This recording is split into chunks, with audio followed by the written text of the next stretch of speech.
কি খবর তোমাদের? এই বিয়ের আসরে দেড়মোহরের টাকা নিয়ে বরপক্ষ এবং কনেপক্ষ লাগে গেছে ঝগড়া। এর মধ্যে এই গণপিটুনিতে বরের অবস্থা খারাপ। বররে ধরে এমন কেলান কেলিয়েছে, আহা বেচারা রে। পাগড়ি এবং শেরওয়ানি পরে বেচারা বিবাহ করতে এসেছে।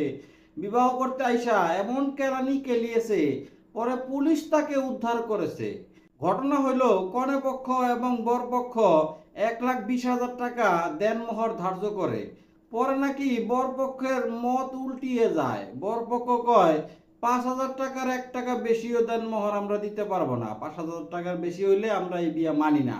বর আবার ঠাস করে কয়ে বইছে, কয়ে তাইলে আমি এই বউরে তালাক দিয়ে দিমু। আর গণপিটুনিতে দইরা এমন কেলান কেলিয়েছে বরকে, একদম উচিত শিক্ষা দিয়ে দিয়েছে। কি বলো তোমরা? বররে এমন কেলান কেলিয়েছে। পরে